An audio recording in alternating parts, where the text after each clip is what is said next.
The fog pulled away just long enough for us to see him. A stone-skinned giant sprinting through the trees, ghouls snapping at his heels, and before any of us could shout a warning, he turned and charged straight into the fight. Episode 22, A Giant in the Fog. Welcome to Echoes of Elsewhere. This is a story about people caught between two worlds, the modern, gothic shadows of New Eden and the dark, oppressive nightmare of Barovia. I'm Keith, your GM, your Keeper of Secrets. I'm Edie Jones. I'm playing Rax Koshak, a dragonborn bard, and somewhere in the back of his brain is a very confused artist named Vince. I'm Leah Sky. I'm playing Blake Emberlich, and she has secrets. I'm playing Professor Gregor, and he's getting way too into this Renaissance fair. I'm Tony Keone. I am playing Elliot Knight, the inventor of the most advanced AI ever created. So we were leaving the Vistani camp and trying to come up with our next plans. We determined that we really needed to go to this windmill because there are orphans in danger. And then for some reason, everybody got on my case about stealing from a church. But while we were getting through, we decided to take the shortest path through the fog in the forest. And we heard some movement. Professor Gregor, as Father Gregor, made a really interesting call to use destroy water to remove the fog, where we got to see a scene unfold of a giant person running what seemed like from ghouls, but turns out was actually chasing one down while two other, I guess, tried to catch up. So we are now going to take care of that problem and figure out who this new guy is. And where we left off is we had actually just rolled initiative as Uxas is in the forest toe-to-toe with this ghoul from New Eden. There are three other ghouls who are chasing after him, circling around him. Elliot shouts back, "Hey, look out behind you." Uxas starts to turn, get a feel for what's going on as you unsheathe your weapons, prepare to charge in. Elliot, what are you going to do? You're gonna kick this off for us. Yeah, so seeing Uxas has turned around and there's still something near him, I am actually going to bonus action cast Hex on the one just south of him, and I'm going to fire an Eldritch Blast at him. That is a 16 to hit. 16 to hit is definitely going to hit. All right, for 12 damage. And he goes flying back 10 feet. There are four of these. There's the one that's right next to Uxas, the Goliath. There's one at his 11 o'clock, there's one at his 2 o'clock, and one at his 7 o'clock. Which one are you striking at? So since he had turned around and now kind of has this, the one that's closest to him to his back, I'm going to send that one flying away. So the one closest to him. Okay, you hit that and you knock him back 10 feet, and he takes... I actually should also mention 4 of that damage was necrotic, I believe, just in case that matters. It does matter. They are resistant to necrotic damage as you hit that. So it was 12 points total, 8 physical, 8 force, 4 necrotic. So he is going to take a total of 10 points of damage from that. Okay. And that's my turn. You hit him and he goes head over heels, falling backwards. Gets back up on one knee and growls and begins to charge, but not at you. You pushed him back 10 feet from Uxas, and he immediately just jets back on his feet and charges back toward him. He's only 10 feet away, so he gets right back to him and then makes his best swing at our Goliath. And this is going to be a claw. Claw is just raking across him. It's a 23 to hit, which I am fairly certain is a hit at 4th level. And he is going to do 12 points of damage. This is 12 points of slashing damage to Uxas. And Uxas, I need you to make a Constitution saving throw. The DC is going to be 10. There it is. 22 on your saving throw. You are not paralyzed by the filth and poison that are on this thing's claws as it rakes at you, but you do still take the 12 points of damage. You have a Goliath feat, stones and doors. Yes. Do you wish to use that? That is a reaction, so I don't want to forfeit my my turn for a legitimate action, so I'll just soak it. You get one free reaction you can use per round, and then you still get your regular action. Then I will do that. So that's going to be, I believe it's the D12 plus your Constitution modifier. Yes. And you get to reduce the damage by that. That's 10 plus your Constitution. You take no damage. How does it look to everyone else as they see you just this ghoul jump on you and just begin to rake at your chest, but somehow you take no damage? I think what they see is it slashes through the leathers that I'm wearing, but when it hits the stone skin underneath, almost like running flint against steel, you see sparks flying off of it, and it just standing there, didn't not reeling back or moved an inch, just sitting there soaking the hit, and sparks flying off my chest.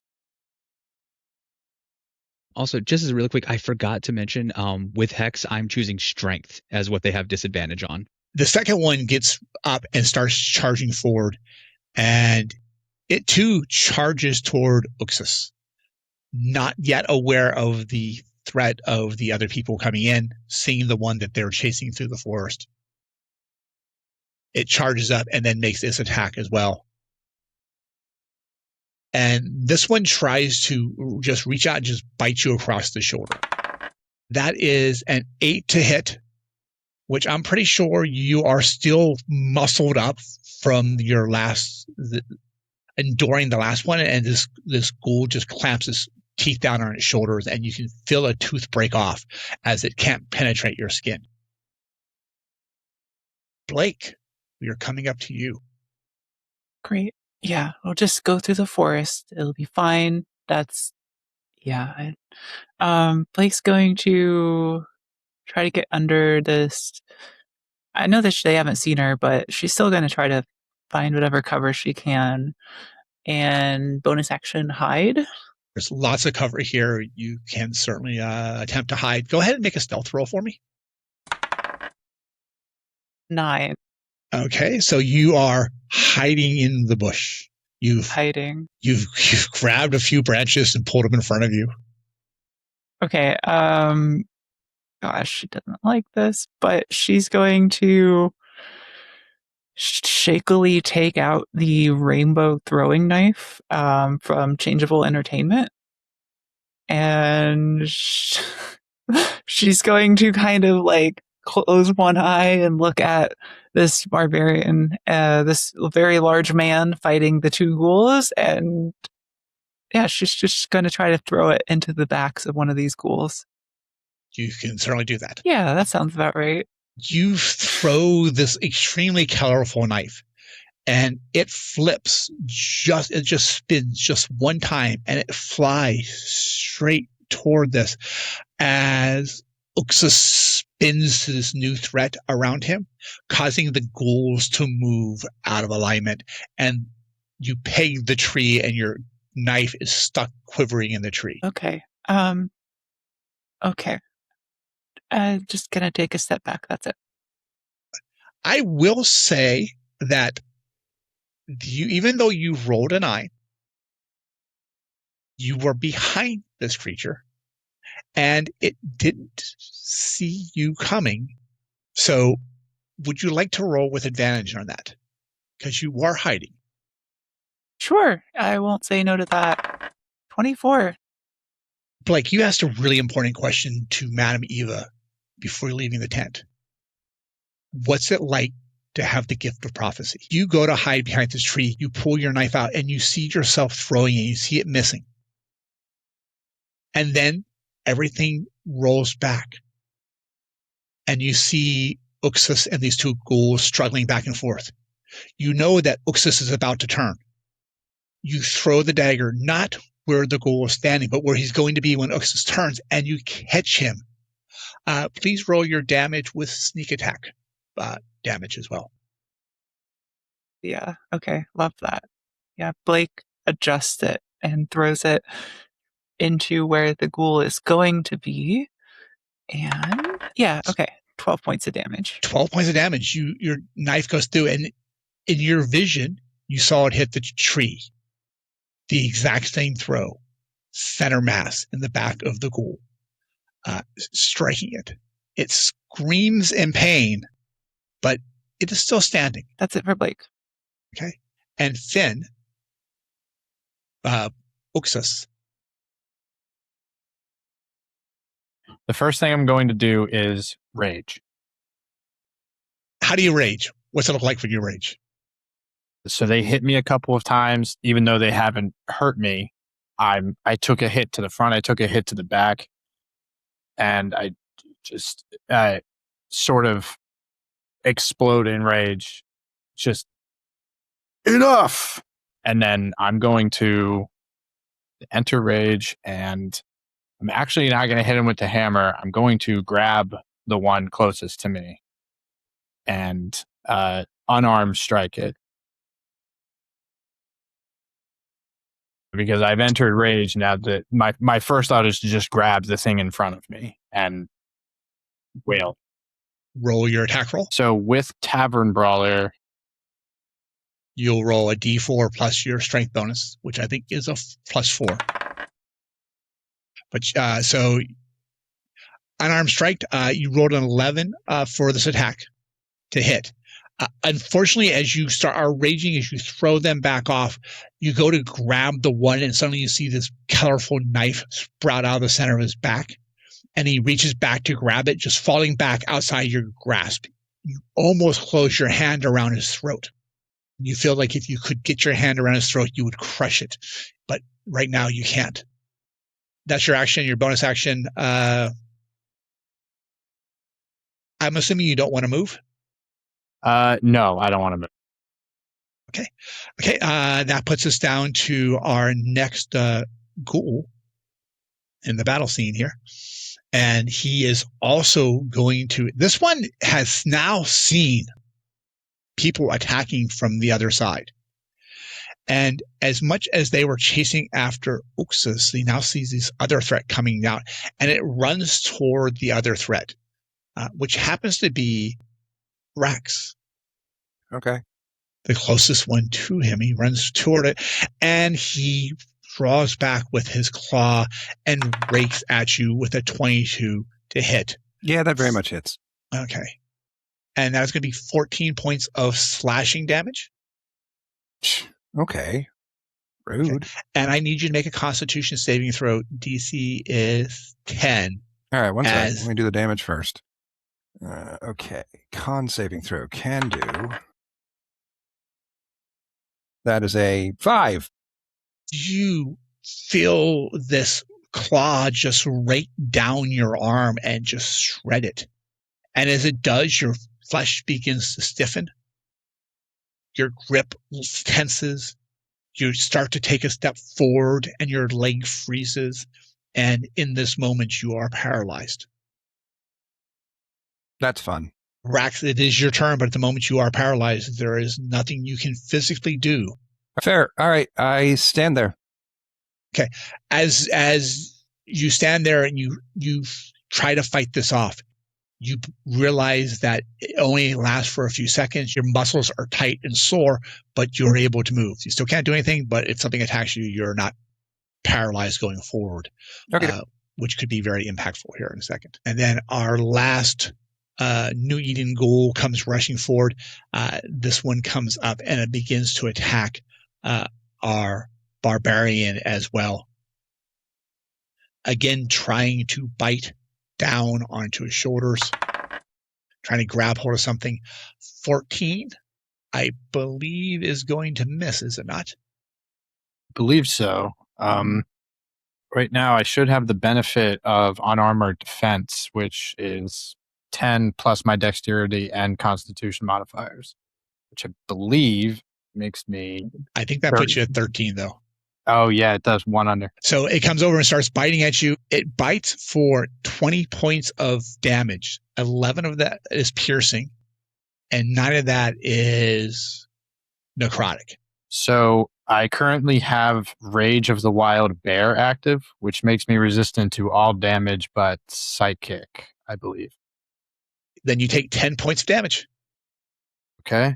And can I use Stone's Endurance a second time, or is that next? You have to wait till your turn comes up again. Okay, cool. Oh, Then 10 correction on that. You did Stone Endurance before your turn. We are in a new turn for you, so you could use it again if you wish to. So that's 10 points if you wish to use your Stone Endurance. I think you can only use it twice. It's based on your proficiency bonus. It is twice. I'll hold on to it for this one because I can take 10 damage without any statuses. Father Gregor. I think Father Gregor will make a move to the center of the clearing. And I think I'm in range of all of the ghouls here when I would like to use Turn Undead. I think that's a reasonable course of action here. Yep.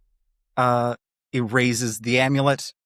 Or I don't think it raises, it sort of floats up around his neck. And he says, I abjure thee, foul beast.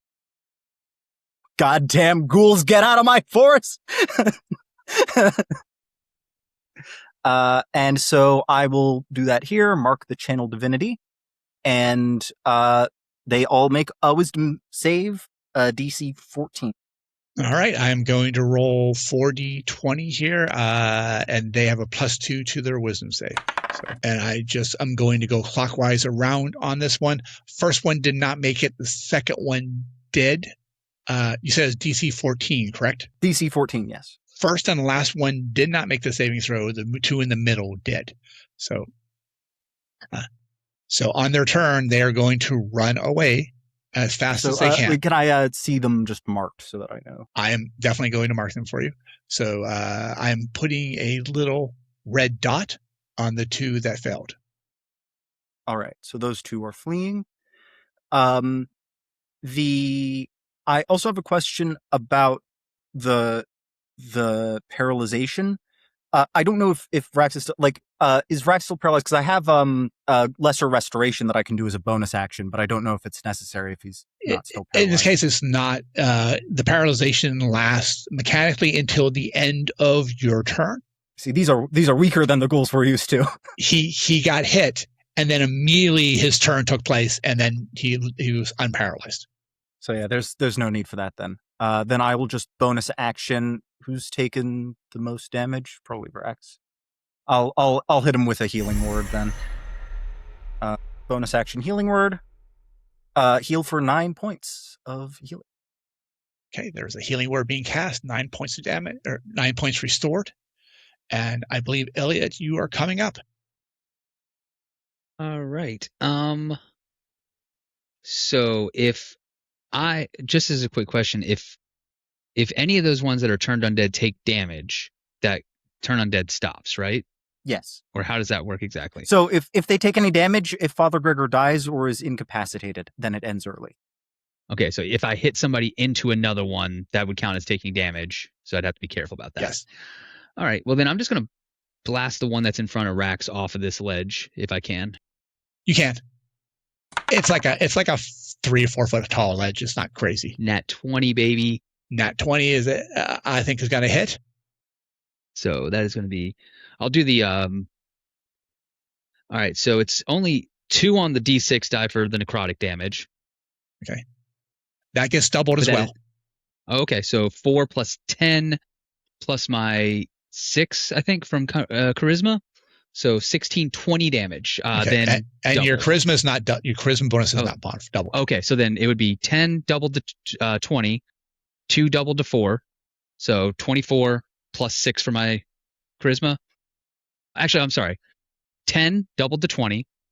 Then the 2 will just stay a 2 because they take half for necrotic. That's right. So 22 plus 6 is 28 damage to the one in front of Rax. It should a 3 for your charisma. Is it not? Oh, that's a save. You're absolutely right. Plus 4 for the charisma modifier. So 26. Then, 26 damage to the one in front of Rax and 10 feet back. You hit him and smack him back almost to Father Gregor. He is right next to Father Gregor.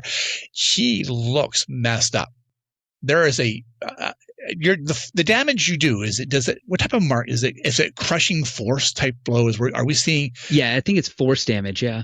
We're seeing like the compression of this creature's chest just caves in as he gets pushed back, and he staggers, staying on his feet, angrily looking at Rax as he turns and his shoulder bumps into Father Gregor, and he turns to look at you. As you are Come now on, the big boy. focus. You're now the focus of his rage. One of these guys is going to run fast as his little legs will take him. He runs off into the forest. The fog wraps around him, envelops him. You don't see where he goes. The other one, next to Oxus, is angry. And he just reaches back with his claws and rakes at Oxus and just misses you. As his claws just rake through the air where you were once standing as you shift back ever so slightly. Blake, you're next. Okay, Blake, oh, that was weird. I'm getting better at this. Look down, and Blake is kitted out in like too many knives, like a dozen knives just strapped to her legs in various places. So she's just going to take another one. I think she's going to aim it at the one that Iliot just blasted. Yeah, I think I've got like a better angle. I have less risk of hitting the giant man with it. I will also let you know that you're throwing daggers. Daggers are lightweight weapons. If you wish, and you have another dagger, as you've mentioned, you have many daggers with you. If you'd like to throw a second dagger, you certainly can. You won't get your dexterity modifier to the damage, but you can do the base damage for it. The 12, unfortunately, is just going to miss. Oh, thanks, right, because of Nick. Yeah, we'll try. I'll try to do that again. Because, do you have weapon mastery? You don't have weapon mastery, though. I think rogues actually do get weapon mastery. Okay. Then Nick would give it to you as a free action. You can do the second one as part of your attack. You can throw 2 daggers as part of your attack. Sweet. 15. 15 is going to hit. This is just going to be the base damage of the dagger, no strength, no dexterity modifier. So 1d4. 1d4 plus sneak attack. Oh, yes, because it is a new round and Father Gregor is threatening. 10 points of damage. That is 10 points of damage. Blake, one of these things is throw a trash can at you. What happens when you hit this thing with your knife and you end its life or unlife? I think Blake's feeling like she's getting a little better at this, and she just aims it. She doesn't have like throwing knife experience, but she's handled knives before. She just hits it center, like right in the head, and just like as it gets blasted back, she hits it and kind of knocks it off its feet. I love the idea that you've been watching so many zombie movies. Your first thought was, I have to hit it in the head. And the knife sticks into its forehead and it falls to the ground at Gregor's feet. Father Gregor gives a thumbs up behind him. Just thumbs up to Blake, like, good job. Thanks. Because you have Nick weapon mastery, that is part of your attack. You still have a bonus action. Okay. Yeah, I'm just gonna creep. I don't know why I am doing this, but I'm gonna creep a little bit closer to one of the ghouls, feeling emboldened by my success. That's it. Okay. Colorful knife, 2 other knives are out in the field. You drop somebody and still sneaking around. Do you want to take the hide action while you move over here? Oh, yes, please. Go ahead and make a stealth check on here. And come to think of it, I do have advantage on stealth in combat, but 22 seems like it's good enough. You are, your confidence is soaring at the moment. You have struck twice, and now you are just moving, not even making a sound as you cross across this leaf-covered forest. Finn, I need you to make a Constitution saving throw for me. That is a 10, which is exactly what you needed, because this thing that is right next to you, that is clawing over you, that's trying to bite you nonstop, smells horribly. And you start to choke and gag on it. You feel the bile rising up on you, but you fight it down. because you are just too mad to stop. What are you going to do? I think the initial burst of rage subsided, and now, though raging, a clearer head can reach down and grab the warhammer and swing that directly at the ghoul in front of me. You strike with the warhammer. Unfortunately, an 8 is just not going to do it. You swing and it jumps back just out of the reach of your swing, and then tries to jump back in. These rolls are embarrassing. I do have reckless attack, but I didn't want to use it because I've already soaked a couple of hits. Okay. And the next one up is going to be Rex. Right. So I am going to, let's see, these guys are positioned in that way. And one of them has run away. All right. So I just need to get within 30 feet.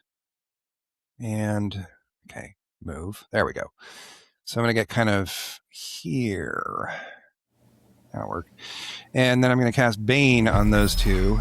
And that's my action. And then my bonus action is going to be to cast, Mantle of Inspiration.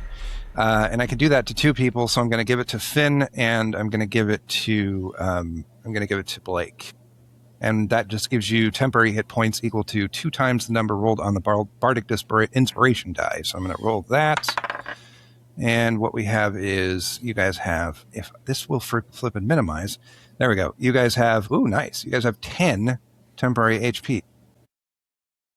I will let you know that the other thing that you get from this is, if I remember correctly, you may, if you wish, use your reaction right now, move up to your speed without provoking an opportunity attack.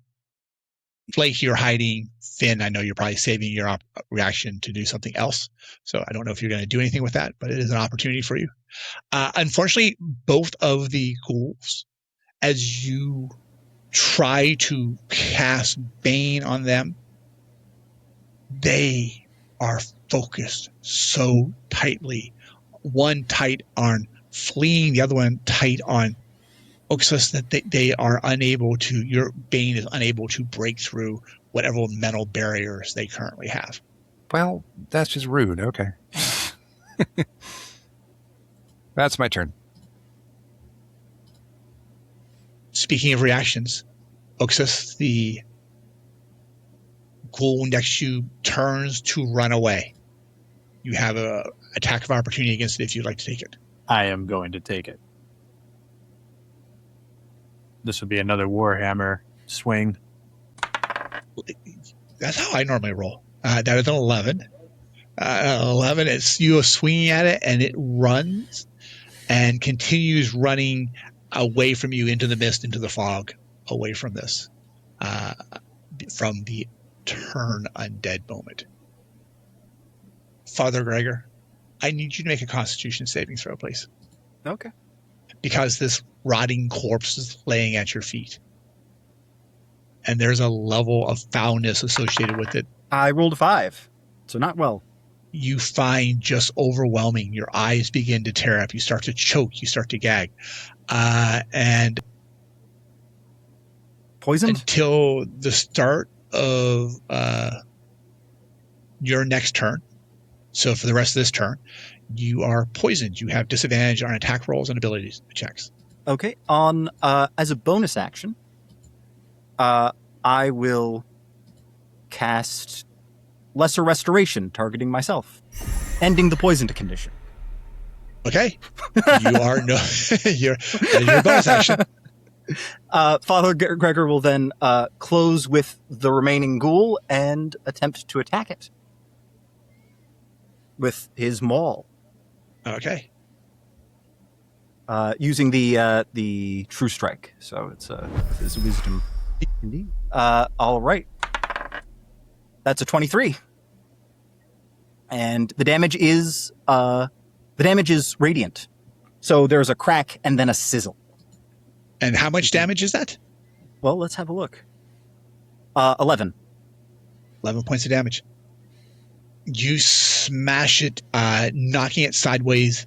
Its arm hangs limp at its side, clearly broken from the impact. Oxus is standing there, having swung at this thing 3-4 times, and they keep dodging. And you have this guy half your size has come up there and smashed it with a hammer. He also looks, he's like an elderly gentleman with a big hammer, and he's covered in chainmail. He's like sort of wobbling down, dragging it behind him. Elliot, there's only one left in the battle. Yeah. I think I'm just gonna stand up here. I might take a few. I'm just gonna get a little bit closer, and I'm just gonna fire on it. Is there any disadvantage or anything from where I'm at versus where they're at with No. Eldritch Blast? Okay. You are not gonna fucking believe this. That's another nat 20. Back to back. All right. So also another 10. So How do you want to Yeah. do this? I think that a Eldritch Blast fires out of Iliot's staff, and it goes right past Father Gregor's head and hits this thing and sends it flying into a tree where it just... And you paint the tree.